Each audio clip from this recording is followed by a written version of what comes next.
Hello everyone, welcome back to my YouTube channel. आज हम explain करेंगे न्यू कोरियन ड्रामा आइलैंड का episode 1। Starting में हमें जेजू आइलैंड के बारे में बताया जाता है। वहाँ पर ताम्रा नाम की प्लेस पर सब मिलजुल कर रहते हैं, लेकिन ऐसा ज्यादा वक्त तक होता नहीं है और लड़ाई झगड़े शुरू हो जाते हैं। गॉड के 46 बच्चों के ब्लड को सील कर दिया जाता है। फिर हमें एक न्यूली वेड कपल दिखाया जाता है जो कि जेजू आइलैंड पर अपने फोटोग्राफ खिंचाने आया होता है। उनके साथ कैमरामैन भी होता है। वो जब जंगल में जा रहे होते हैं तो कैमरामैन उनको वहाँ की कहानी सुना रहा होता है। वो उन्हें बताता है कि हेल के गेट पर गॉड ने अपने 46 बच्चों के ब्लड को सील करके स्टैचू बना दिया था ताकि कोई भी मॉन्स्टर बाहर ना आ पाए। वो लोग चलते चलते उसी जगह पर पहुंच जाते हैं जहाँ पर स्टैचू थे। कैमरामैन अपना कैमरा सेट करने लगता है और वो जो कपल होते हैं वो स्टैचू को देखने लगते हैं, उसको टच भी करते हैं। एकदम से स्टैचू जो होती है वो टूटने लगती हैं और बहुत ज्यादा स्मोक निकलता है उसमें से और उन दोनों के अंदर चला जाता है। कैमरामैन कैमरे को सेट कर लेता है, फिर वो उन दोनों को इधर उधर देखने लगता है लेकिन उसे नहीं दिखते हैं। फिर वो ग्रूम को देखता है, उसके स्पाइंस निकल रहे होते हैं, वो बहुत ज्यादा खतरनाक लगता है, एकदम डेविल के जैसा लगने लगता है। वो उस पर अटैक करने के लिए भागता है, तभी एक पीछे से खंजर आता है और उसके मुंह में लग जाता है। यहाँ हमारे मेल लीड की एंट्री होती है जिसका नाम वान होता है। वो एक डीमन हंटर है। फिर हमें दिखाया जाता है फादर एक स्केच को देख रहे होते हैं।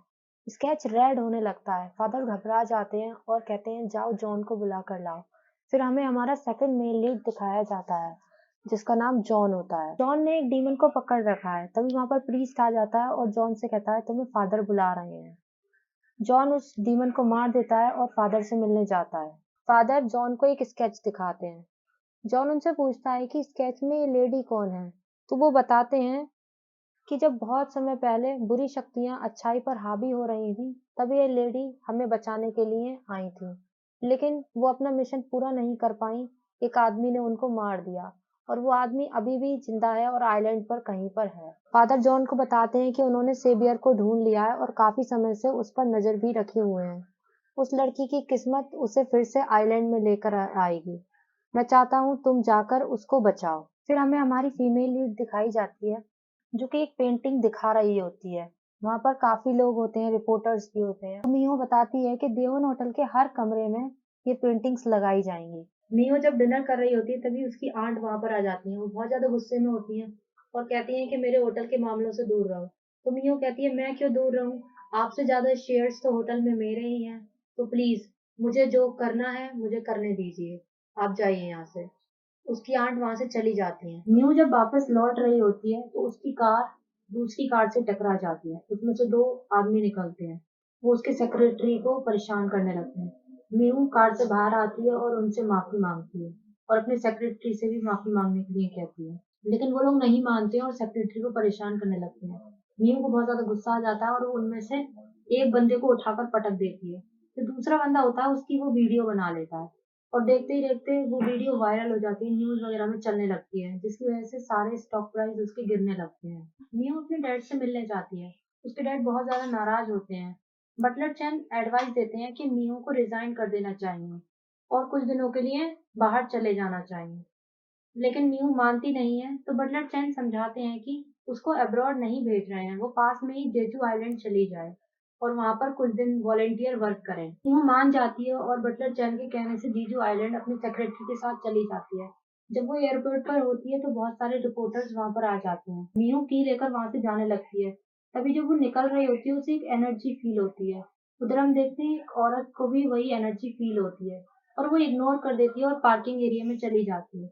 फिर वो वहां पर जाकर देखती है, वहां पर उसे वही ब्राइड दिखती है जो हमने स्टार्टिंग में देखी थी। न्यू ब्राइड को देखती है, वो डीमन बन चुकी है।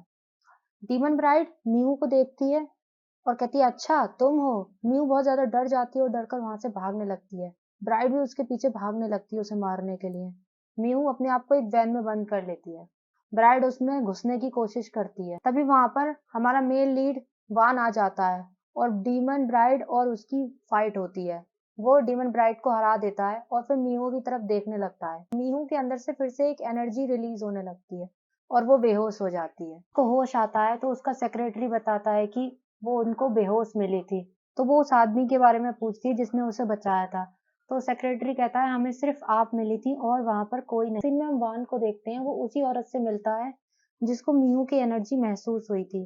वो बताता है कि उस पर लस्ट डीमन ने हमला किया था। वो औरत कहती है कि वो भी पूरी तरह से जगी नहीं है, अगर वो जग जाती तो वो तुम्हें जरूर पहचान लेती। वो दोनों मीहू के बारे में ही बात कर रहे होते हैं, ऐसा लग रहा होता है जैसे वो उसे पहले से जानते हैं। फिर हमें पुराने समय के जेजू आइलैंड का सीन दिखाया जाता है।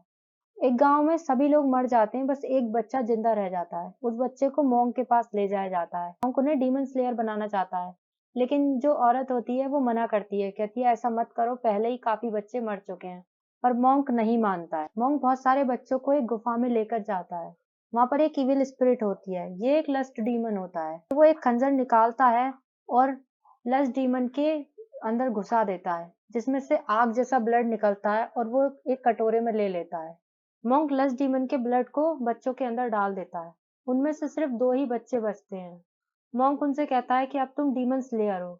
वो एक का नाम बान और एक का नाम टैन रखता है।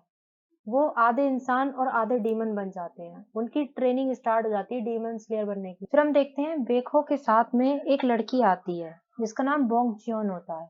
वो और बान एक दूसरे को बड़े ध्यान से देखते हैं।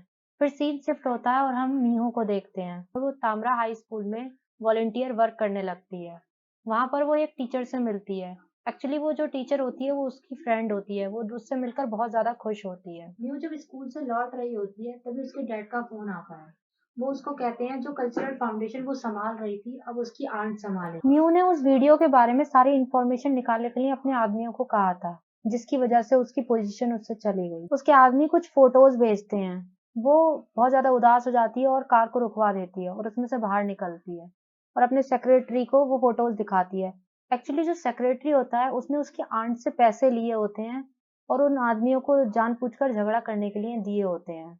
म्यू बहुत ज्यादा उदास हो जाती है और वहां से जाने लगती है और उसके फोन में नेटवर्क भी नहीं आ रहे होते हैं। उधर हम देखते हैं सेक्रेटरी उदास बैठा होता है, तभी ब्लैक स्मोक आता है और उसके अंदर चला जाता है। म्यू उधर परेशान हो रही होती है और फिर वो मुड़कर देखती है तो सेक्रेटरी उसके सामने खड़ा होता है।